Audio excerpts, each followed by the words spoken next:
Por que seria tão relevante estudarmos, nesses últimos dias, o livro de Daniel?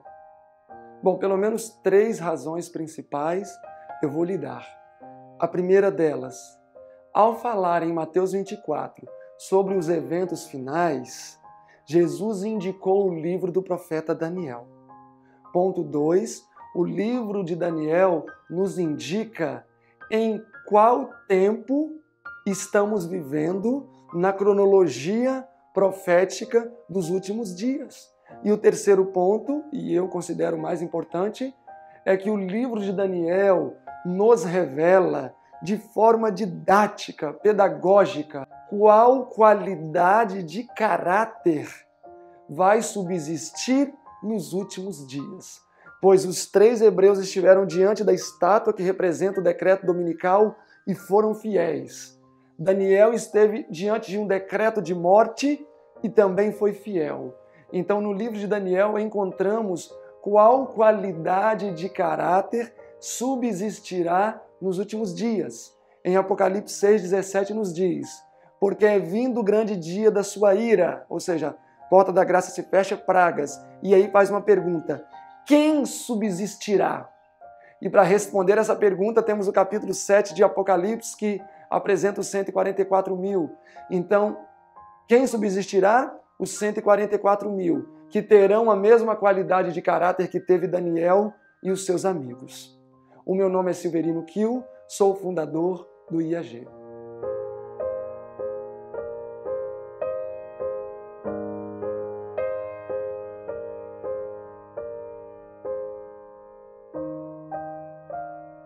Antes de entrarmos no capítulo 1 propriamente dito, é necessário que eu fale para vocês um pouco sobre a estrutura do livro de Daniel. Na verdade, qualquer livro que vamos estudar das Escrituras, seria muito importante nós entendermos a estrutura dele, a divisão dos assuntos dispostos. Por exemplo, Apocalipse é dividido em 2 seções principais. Capítulo 1 a 11, primeira seção, capítulo 12 a 22, segunda seção. E ambas as seções são subdivididas por blocos menores. Por exemplo, a primeira seção, do capítulo 1 ao 11, do capítulo 1 a 3, as 7 igrejas, capítulo 4 a 7, os 7 selos, o capítulo 8 a 11, as 7 trombetas.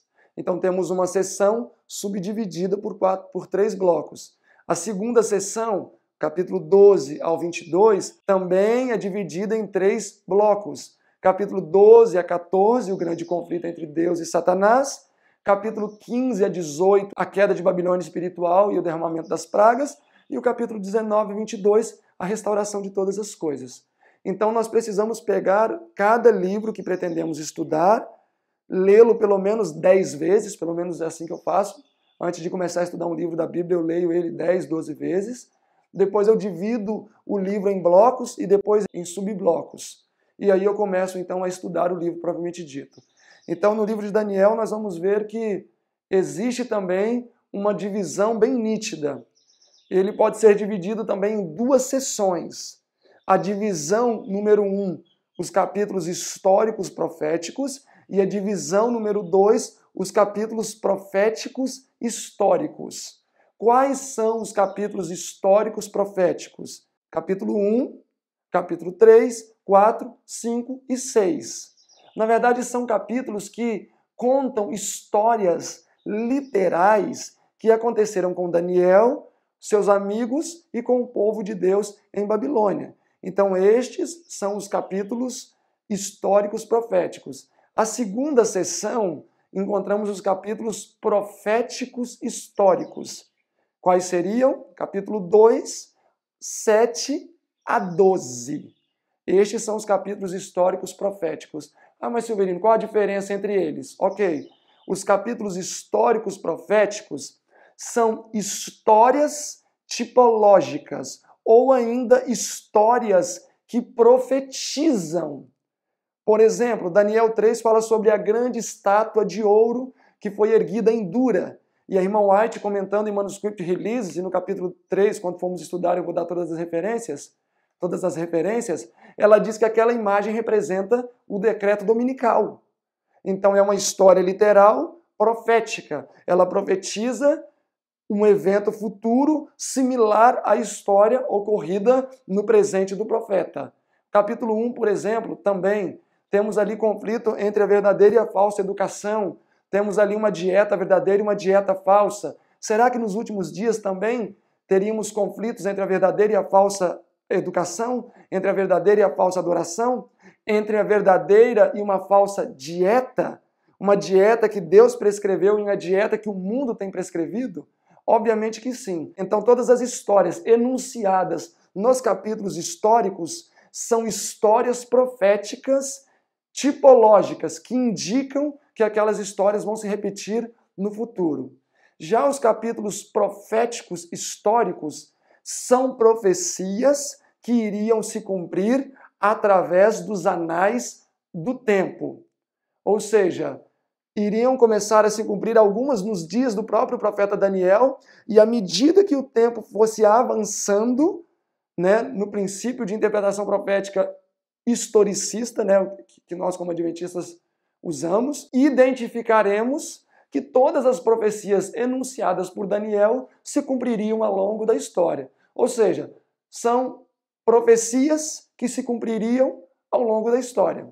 Assim é dividido o livro de Daniel em 2 sessões. Agora, outro detalhe que eu gostaria de chamar a sua atenção, embora eu acredite que muitos já tenham observado, é que o livro de Daniel está fora de ordem cronológica. Olhem aí comigo o capítulo 5, verso 28. Pérez, dividido foi o seu reino e dados aos medos e persas. O ano 539, Babilônia sendo destruída. Verso 30. Naquela noite foi morto Belsazar, rei dos caldeus, e Dário Medo ocupou o trono. Então, no capítulo 5, nós estamos falando sobre a destruição de Babilônia, onde Belsazar foi assassinado. Quando nós avançamos para o capítulo 7, no verso 1 diz, no primeiro ano de Belsazar. No capítulo 5, Belsazar já tinha morrido. Como é que no capítulo 7 ele ainda está no seu primeiro ano? Capítulo 8, verso 1, no ano 3º do reinado de Belsazar. Ora, se ele morreu no capítulo 5, como é que no capítulo 8 estamos ainda no 3º ano do seu reinado?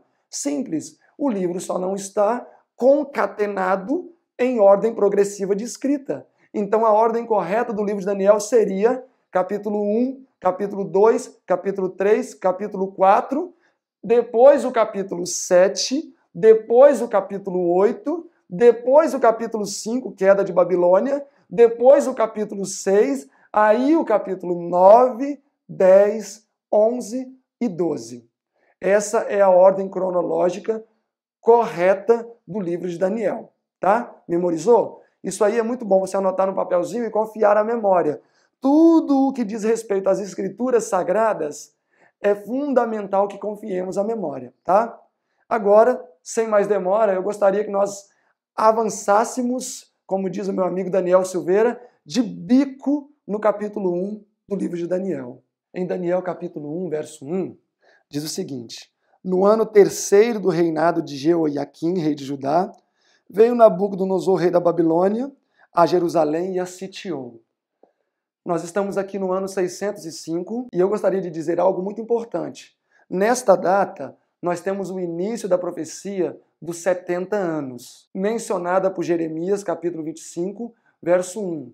Essa profecia diz que eles deveriam permanecer 70 anos em Babilônia, até que eles aprendessem a ser obedientes a Deus. Então, no ano 605, nós temos o início da profecia dos 70 anos. Nós não podemos confundir os 70 anos com as 70 semanas. São duas coisas separadas, distintas. Essa profecia findou no ano 535, quando Ciro permitiu que os judeus voltassem para Jerusalém. Então, que vocês fiquem com essa informação em mente. 3º ano de Jeoiaquim, ano 605, ano em que Daniel foi levado cativo, no início do cativeiro babilônico. Se vocês forem ver lá em Jeremias 25:1, ali Jeremias vai falar que este evento aconteceu no 4º ano de Jeoiaquim e não no 3º. Isso é muito simples. É porque na época existia o sistema de intronização, que era o ano de ascensão e o ano oficial. O ano de ascensão era o ano em que o rei tomava posse do trono. O ano oficial era o início do ano seguinte. Por exemplo, se um rei ascendesse ao trono em dezembro, oficialmente ele seria reconhecido somente em janeiro, no primeiro mês do ano seguinte. Se ele ascendesse ao trono no dia 20 de janeiro, ele só iria ser reconhecido como rei oficial no ano seguinte, em janeiro. Então Jeremias era um homem mais simples, embora filho de sacerdote, mas ele escreveu baseado no ano de ascensão. Daniel, sendo estadista, um homem político, ele usava o ano oficial. Mas isso aí não tem conflito, não tem nenhum problema, tá? Mas é bom nós sabermos disso, porque o capítulo 2, por exemplo, no verso 1, diz que nós estamos no ano segundo de Nabucodonosor, porém era o terceiro. Porque Nabucodonosor começou a reinar assim que ele invadiu Jerusalém. E Daniel e seus amigos permaneceram 3 anos, segundo o verso 5, sendo educados em Babilônia. Então, no capítulo 2, verso 1, na verdade, nós estamos no terceiro ano vigente de Nabucodonosor. Porque quando ele ascendia ao trono, sendo oficial ou não, ele já desfrutava de todos os poderes ilimitadamente. Só não era reconhecido como ano oficial, mas já desfrutava de todos os poderes que um monarca desfrutava. Ok? Então eu gostaria que vocês pudessem ter estas informações em mente. Então vamos avançar. Então no ano 605, Daniel foi levado cativo para a Babilônia, e o verso 2 diz que o Senhor entregou nas mãos do rei de Babilônia a Jeoiaquim, rei de Judá, e uma parte dos utensílios da casa de Deus. E ele os levou para a terra de Sinar, para a casa do seu Deus, e pôs os utensílios na casa do tesouro do seu Deus. O texto diz que foi Deus que entregou. E se vocês lerem Ezequiel 38 e 39 por ali, vai dizer que Deus entregou Judá nas mãos de Nabucodonosor. E Isaías 43, 14 diz que Deus entregaria Jerusalém às mãos de Babilônia por causa das suas rebeldias, por causa dos seus pecados. Então Deus trouxe esse castigo sobre o povo com a intenção de salvá-los. Eles poderiam ter ido para a Babilônia não como escravos, mas como convidados de honra. Eles poderiam ter influenciado Babilônia não a nível pessoal de 4 pessoas, se a nação de Judá tivesse sido fiel a Deus. Porém, por causa do pecado, por causa da apostasia, Deus teve que levá-los como escravos, para assim, de alguma maneira, eles ainda serem luz e também aproveitar para educá-los com esse castigo. Versículo 3, e disse o rei a Aspenaz, chefe dos seus eunucos, que trouxesse alguns dos filhos de Israel da linhagem real dos príncipes. Ou seja, a elite era para ser trazida nesta primeira invasão. E olha só quais deveriam ser as qualidades dos jovens. Jovens em quem não se houvesse defeito algum, pois a beleza física era apreciada naqueles dias. De boa aparência, instruídos em toda sabedoria, doutos em toda ciência, entendidos em todo conhecimento, que tivessem habilidade para assistir no palácio do rei e que lhes fossem ensinados as letras e língua dos caldeus. Então esses jovens já deveriam ser sábios, já deveriam ser entendidos, homens de intelecto, e lhes deveria ser ensinado a língua dos caldeus e, obviamente, a cultura babilônica, porque eles iriam servir como estadistas ali naquele país. Contudo, eles já deveriam ser homens sábios. E o verso 5 diz, e o rei lhes determinou a porção diária das iguarias do rei, e o vinho que ele bebia, e que assim fossem mantidos por 3 anos, para que no fim destes pudessem estar diante do rei. Contrastando o verso 5 de Daniel com os versículos anteriores, onde Nabucodonosor estava matando, destruindo e perseguindo, vamos perceber o quanto o caráter deste homem era indefinido. Inicialmente ele destruiu e matou. escravizou. Agora ele estava oferecendo para os jovens o que ele tinha de melhor na sua mesa, as iguarias do rei. Obviamente que ele tinha um propósito bem definido com isso. Ele queria influenciar os jovens aos costumes babilônicos através da alimentação. Avaliando desde o versículo 1 até o versículo 5, nós vamos perceber que esses 4 jovens enfrentaram com êxito as 2 principais armas de Satanás, que seria a perseguição e a transigência. Inicialmente, perseguição. Não deu certo? Transigência. Ou às vezes Satanás já começa com a transigência, não deu certo, vem a perseguição. Nabucodonosor, além das iguarias que foi oferecida aos jovens, também mudou o nome deles. O nome daqueles jovens representavam lindos atributos de Deus que os pais dos jovens queriam ver reproduzidos no caráter deles. Nabucodonosor, sabendo que, segundo a mentalidade judaica, o nome influencia no caráter, colocou nomes que representavam entidades pagãs. Tudo isso era para fazer o quê? Para influenciar a mente daqueles jovens. Nabucodonosor, na verdade, estava conduzindo aqueles garotos para circunstâncias, para um terreno perigoso, não um terreno violento ou agressivo. Eles estavam lidando agora com um mal pior do que a perseguição, que era a própria transigência. Através desses benefícios, algo que aparentemente parecia até lícito, não parecia algo mal, ele esperava conquistar aqueles jovens. Hebreus capítulo 3 diz que Israel não entrou na terra prometida porque eles caíram no engano do pecado e tornaram-se incrédulos. E muitas vezes nós nos colocamos também em situação desfavorável, onde nós nos endurecemos pelo engano do pecado e chegamos a um estágio em que o Espírito Santo não pode mais trabalhar em nosso coração, porque nós estamos endurecidos pelo engano do pecado. Hoje, especialmente os jovens, têm se colocado em um terreno muito, muito perigoso. Por exemplo, ir para a faculdade. Eu não vou dizer que eu sou contra ir à faculdade, mas uma coisa eu preciso dizer. Para uma pessoa ir para a faculdade, ela tem que ter consciência de que ela vai estar em um terreno perigoso, em um terreno vulnerável, onde as influências negativas virão de todos os lados, em todos os aspectos da vida.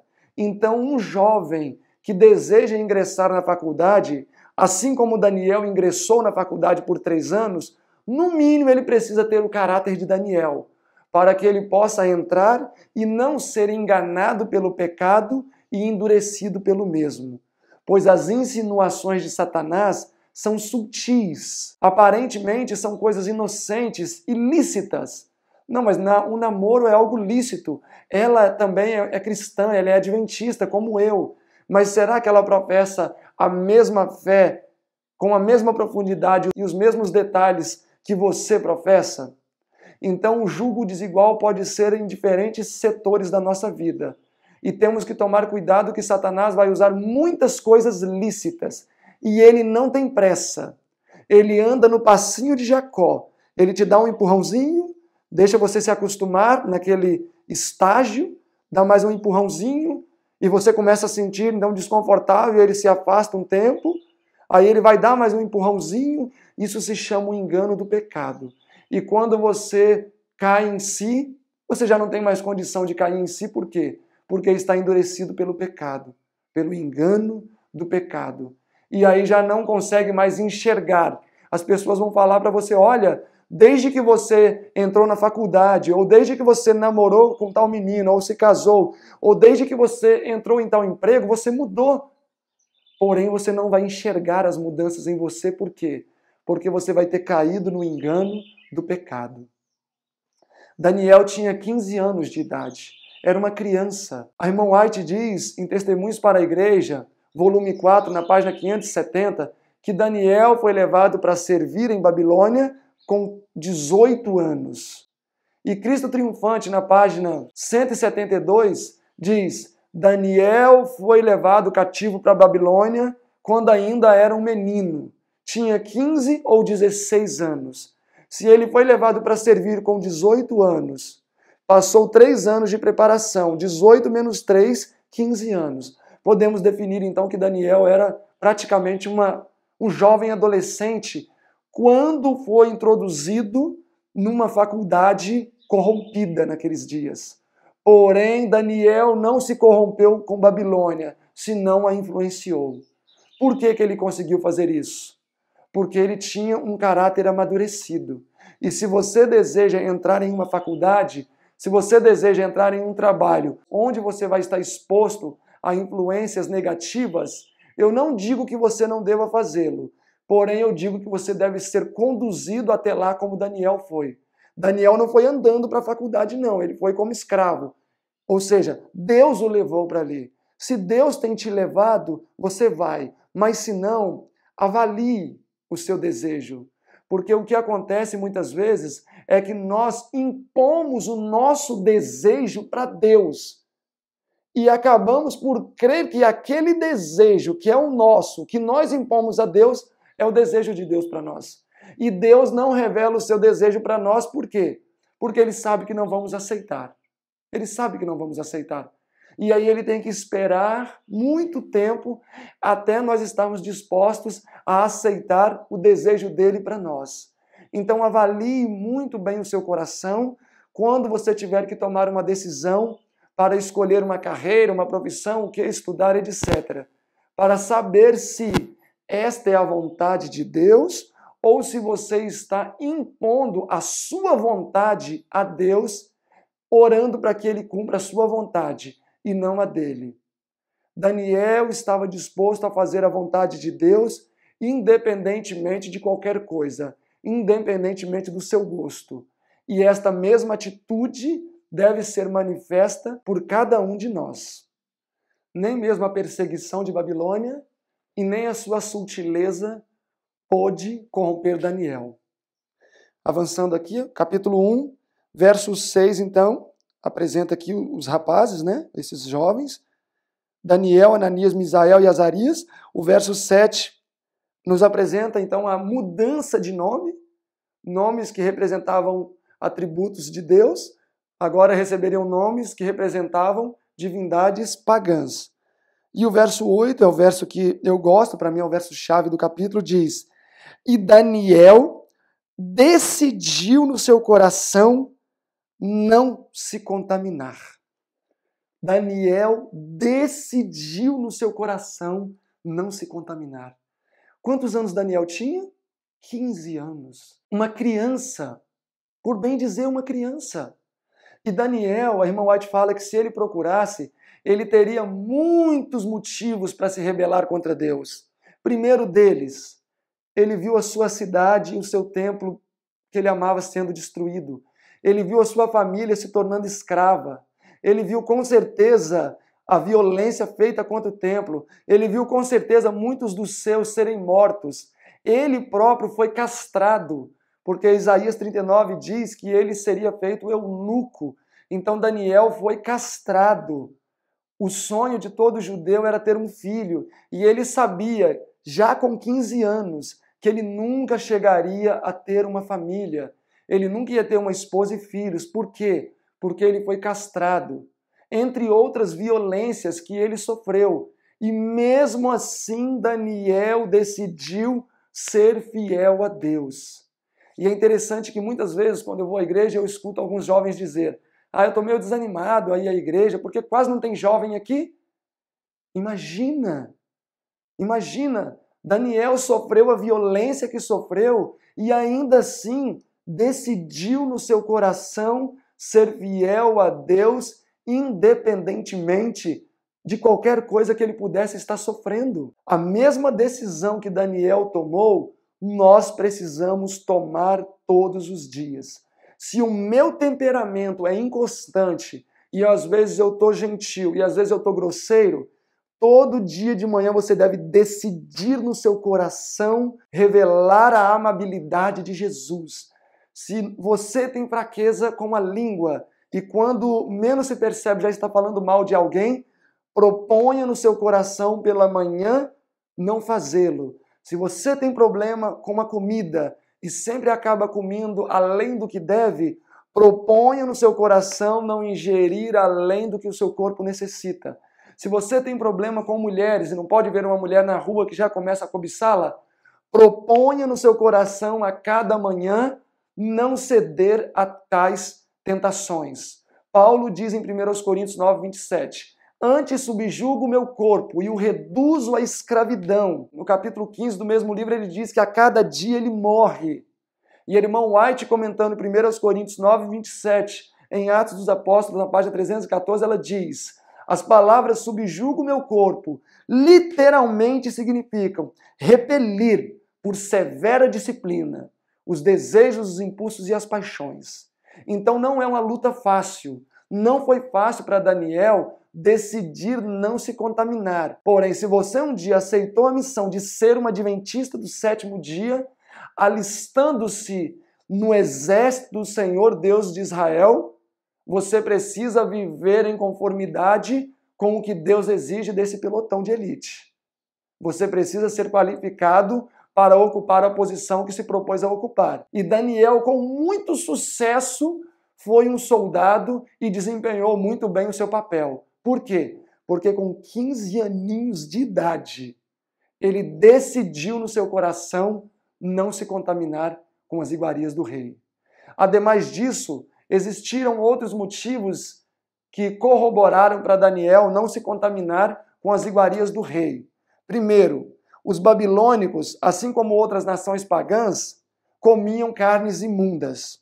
Segundo, os animais mortos não cumpriam os critérios exigidos por Levítico. Terceiro ponto, uma porção das carnes comidas, parte delas haviam sido sacrificadas a ídolos pagãos.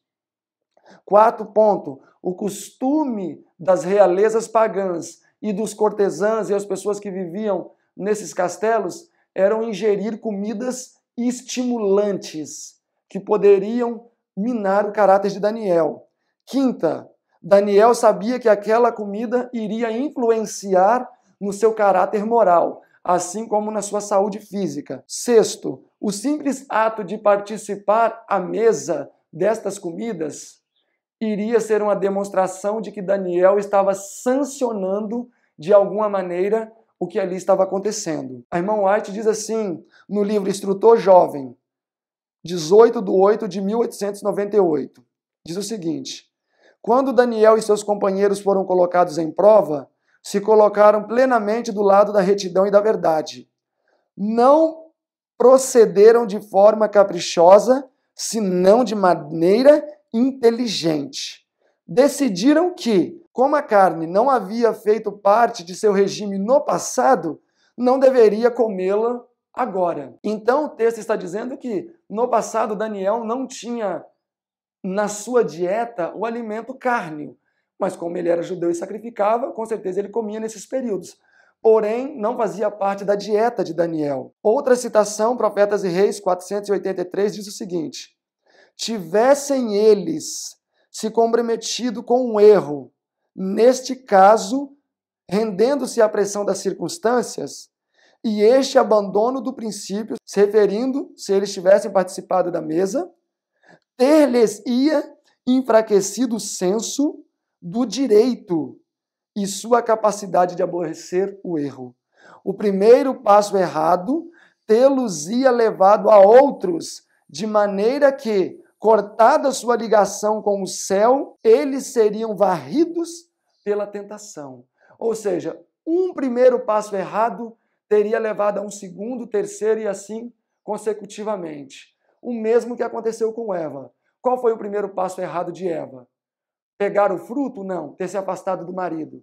Depois ter se aproximado da árvore. Depois ter conversado com a serpente. Depois ter pego o fruto e depois ter comido. Então, o primeiro passo abriu um precedente para os segundos passos que levou ela à rebelião total contra a vontade de Deus. Então, nesta história aqui de Daniel, fica evidente que todas as vezes que o povo de Deus enfrentará uma situação difícil, provas, Deus muda a dieta.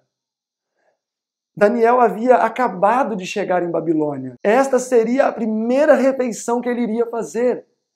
E já desde o primeiro dia em que Daniel se colocou em Babilônia, Deus mudou a sua dieta.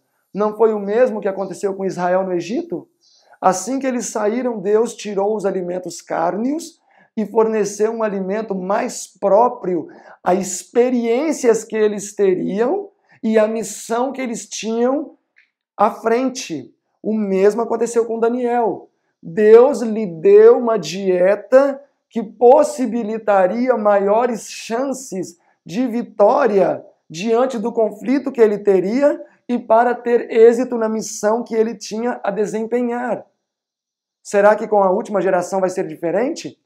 A nossa missão como última geração é infinitamente maior que a missão dos homens do passado, mesmo Daniel. Logo, então, a nossa dieta deve ser de uma singularidade tal que nos proporcione condições favoráveis para enfrentarmos os embates que vamos enfrentar e sermos vitoriosos nos conflitos que vamos travar. A nossa missão como última geração é singular. Então a nossa comida deve ser singular. As nossas vestes devem também ser singular. A nossa moradia deve ser singular. Tudo o que diz respeito a nós que vivemos nesses últimos dias devem ser singular. Propor firmemente no coração é o que nós precisamos. Hoje, quando olhamos especialmente para a juventude da nossa igreja, percebemos que a sexualidade, a falta de domínio próprio, a intemperança, a insubmissão é evidente. Porém, quando nós olhamos para Daniel, vemos que ele é um exemplo de temperança. E olhando para José, vemos que ele é um exemplo de castidade. E nesses dias, a irmã White fala que o pecado prevalecente é a glutonaria. E em outro lugar, quando ela fala sobre o pecado prevalecente nesse século, ela fala que é a sexualidade. Então, José demonstrou ser possível vencer a sexualidade. Porque durante 11 anos ele esteve exposto a isso e foi vitorioso. E Daniel nos demonstra ser um exemplo de temperança quando exposto a alimentos impróprios, permaneceu fiel. Então, devemos propor em nosso coração para que tenhamos a experiência de temperança e castidade que esses dois jovens tiveram. Avançando aqui no capítulo 1, versículo 8, então diz: E Daniel decidiu no seu coração não se contaminar com as comidas do rei, nem com o seu vinho, e pediu então ao chefe dos eunucos que lhe permitisse não se contaminar. E Deus fez com que Daniel encontrasse graça diante do chefe dos eunucos. E disse o chefe dos eunucos a Daniel: Daniel, eu tenho medo do meu senhor, o rei, que ele determinou a vossa comida e a vossa bebida. Pois por que veria ele o vosso rosto mais triste do que o rosto dos outros jovens da vossa mesma idade? Assim porias em perigo a minha cabeça para com o rei. Só abrindo um pequeno parênteses aqui, esse verso 10 lança luz sobre a idade dos demais jovens que estavam em Babilônia. Nós sabemos que Daniel tinha 15 anos, e o texto aqui diz que o rei veria o rosto dos outros jovens que tinham a vossa mesma idade. Então concluímos que, possivelmente, para se fazer parte dos estudos que eles iriam agora começar, a média de idade era 15 anos. Mas, enfim, voltando ao raciocínio original. Daniel achou graça aos olhos do chefe dos eunucos, porém ele temeu por sua própria vida. E por isso, ainda que desejasse, não teve coragem de ajudar a Daniel. Mas Daniel não desistiu. Daniel poderia dizer nesse momento: bom, Senhor, eu fiz a minha parte, agora o Senhor faz a tua. Eu já fui até o chefe dos eunucos. E não é assim muitas vezes que fazemos? Sabemos de um dever negligenciado e vamos para sanar aquele problema. E damos uma única investida. Não deu certo, dizemos: está na tua mão agora, Senhor. Porém, Daniel não fez assim. Verso 11. Então Daniel foi ao despenseiro, a quem o chefe dos eunucos havia constituído sobre Daniel, Ananias, Misael e Azarias. O chefe não pôde resolver o problema. Então, pela fé, Daniel foi ao chefe e não teve êxito. Então ele foi ao subordinado do chefe, que era o despenseiro. Isso é fé, não tem outra palavra, fé. Daniel poderia ter raciocinado: bom, se o chefe dos eunucos não me concedeu o pedido, muito menos o subordinado dele vai conceder. Mas ele estava determinado e foi ao despenseiro. E o verso 12, e disse Daniel ao despenseiro: experimenta, peço-te, os teus servos 10 dias, e que se nos deem legumes a comer e água a beber. E então se examine diante de ti a nossa aparência, e a aparência dos jovens que comem das comidas do rei. E conforme você vê, você vai julgar. E ele consentiu isto e os experimentou por 10 dias. Daniel aqui, por vários motivos, demonstrou fé. Primeiro, se o chefe não cedeu, que garantia ele teria que o subordinado do chefe cederia? Segundo, comendo legumes. Como é que ele estaria mais forte do que aqueles que estariam ingerindo comidas gordurosas e estimulantes? Porque é impossível alguém comendo legumes em 10 dias engordar tanto a ponto de ficar com uma aparência mais robusta do que uma pessoa que ingere comidas gordurosas. Aqui, Deus estava agindo. Esta robustez que Daniel adquiriu em 10 dias foi, senão, um milagre. Porque olha só o verso 15. E ao fim dos 10 dias, apareceram os seus semblantes melhores, e eles estavam mais musculosos, gordos de carne, do que os outros jovens que comiam as comidas do rei. Então não era gordura, não. Eles ficaram mais musculosos, gordos de carne. Isto é, senão, um milagre, meu irmão. Deus opera milagres na nossa vida quando nós chegamos no nosso limite. Isso se chama união do poder divino com o esforço humano. É Deus fazendo a sua parte e nós cooperando com Ele, fazendo a nossa parte. Daniel foi a todas as instâncias possíveis para poder se livrar daquele alimento. Isto o humano poderia fazer, procurar pessoa, articular meios. Porém, o que o humano não poderia fazer era mover o coração do despenseiro ou fazer nascer músculo em um corpo em 10 dias. É impossível. Mas Daniel foi até as últimas consequências fazendo a sua parte. E Deus coroou com êxito o esforço de Daniel. Assim, versículo 16, o despenseiro tirou-lhe a porção das iguarias e o vinho de que ele devia beber e lhes dava legumes.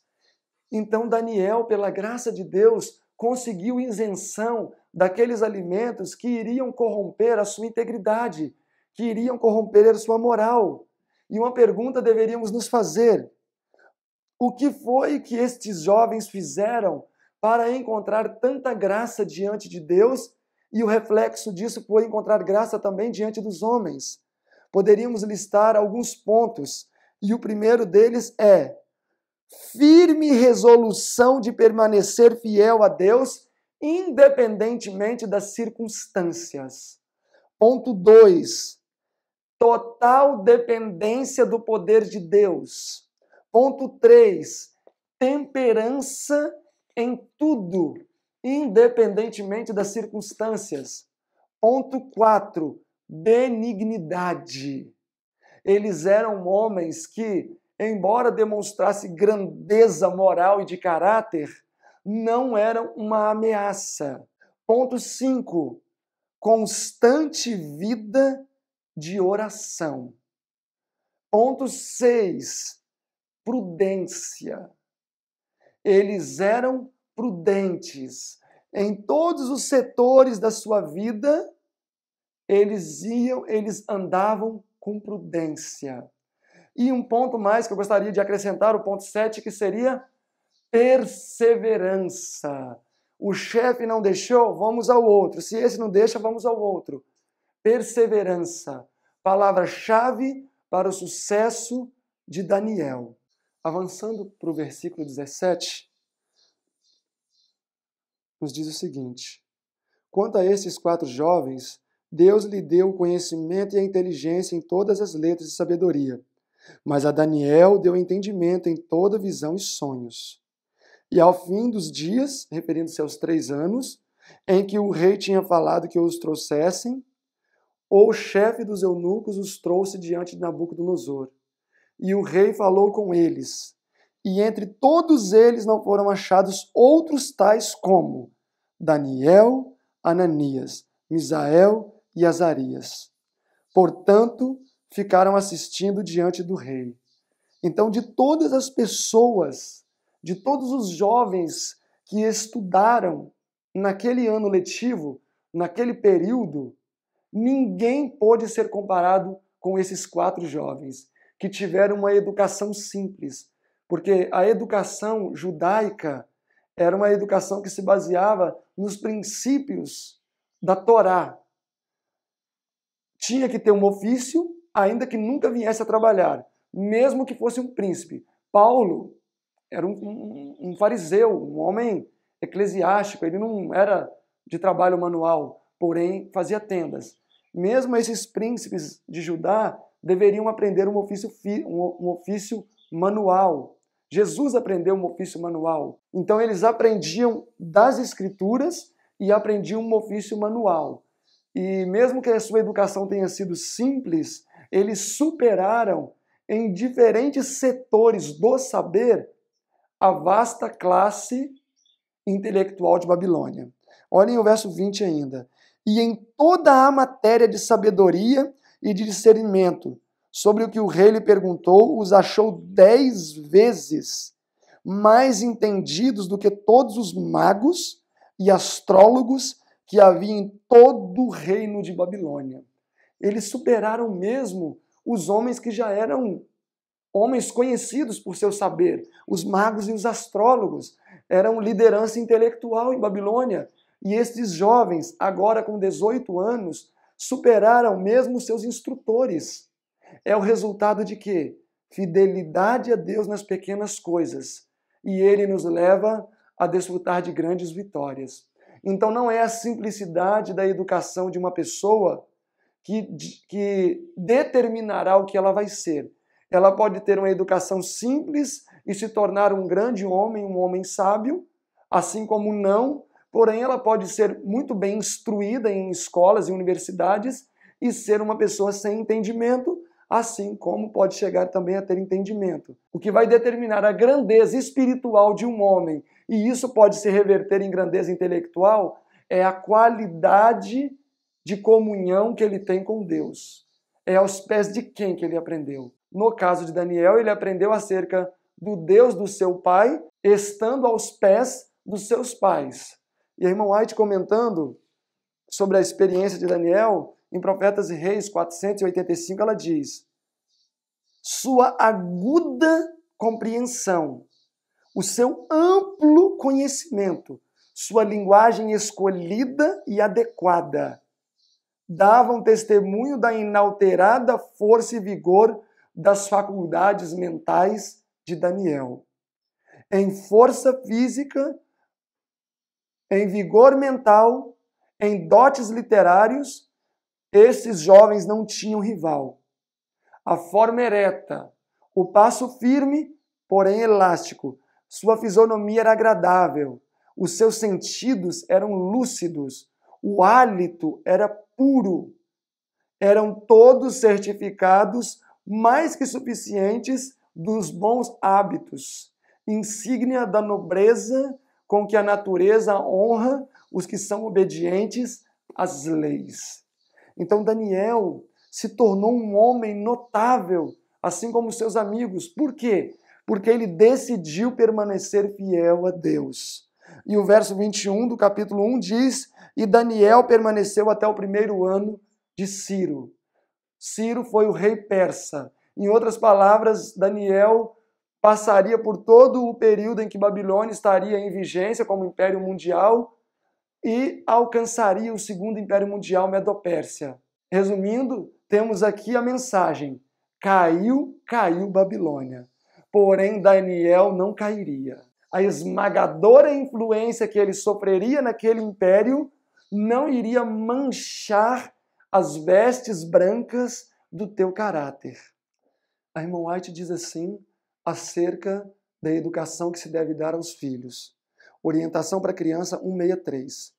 Se as mães cristãs apresentarem à sociedade filhos que tenham integridade de caráter, com princípios firmes e moral sã, terão realizado o mais importante de todos os trabalhos missionários.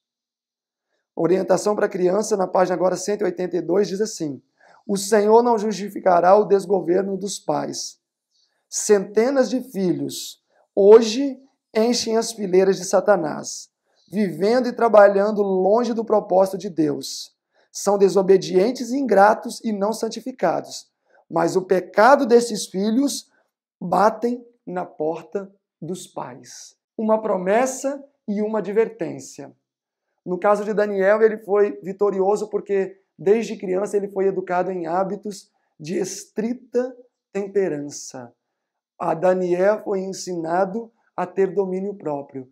Por isso que quando ele se deparou com as diferentes provas pelas quais ele passou em Babilônia, ele pôde vencê-las uma a uma. E ficou constatado no capítulo 1 de Daniel a superioridade da verdadeira educação. Pois ali nós temos registrado um conflito entre a verdadeira educação e a falsa educação, entre a verdadeira religião e a falsa religião. Nesse capítulo, a verdadeira religião ainda continua abatida. Porém, no capítulo 2, o quadro vai ser revertido. No entanto, já no capítulo 1, ficou provado a superioridade da verdadeira educação. O sistema educacional de Babilônia, que trazendo para os dias de hoje seria o sistema educacional que se existe aí, o sistema secular de educação, demonstrou-se fracassado. Deus ganhou no embate no que diz respeito à educação. Deus saiu na frente no capítulo 1. E ele deseja, nesses últimos dias, também assumir a dianteira e demonstrar para o mundo que os seus princípios educacionais são superiores aos princípios educacionais de Satanás apresentados pelo MEC. Que Deus possa nos ajudar a viver de forma prática as experiências que Daniel viveu assim que ele chegou em Babilônia. E pelo poder de Deus foi vitorioso, e da mesma maneira, pelo poder de Deus poderemos ser vitoriosos. A grandeza de um homem não é medida por suas realizações, senão por sua atitude. E isso ficou evidente no capítulo 1 de Daniel, quando ele ainda era uma criança e demonstrou ter grandeza de caráter, ter grandeza de moral. No capítulo 2, nós vamos perceber que esta grandeza de caráter de Daniel só estava começando a ser demonstrada no capítulo 1. Porque na prova nós não formamos caráter. Na prova nós revelamos caráter. Daniel, quando na corte de Babilônia, ele não formou um caráter puro e santo. Ele simplesmente revelou. E isso vai ficar cada vez mais evidente à medida que avançarmos no estudo do livro. Desde já te convido a fazer parte desta empolgante viagem, que vai ser estudar o livro de Daniel verso a verso e podermos assim entender as maravilhosas profecias ali enunciadas. Agradeço por uma vez mais você ter prestigiado o nosso trabalho e até o nosso próximo encontro.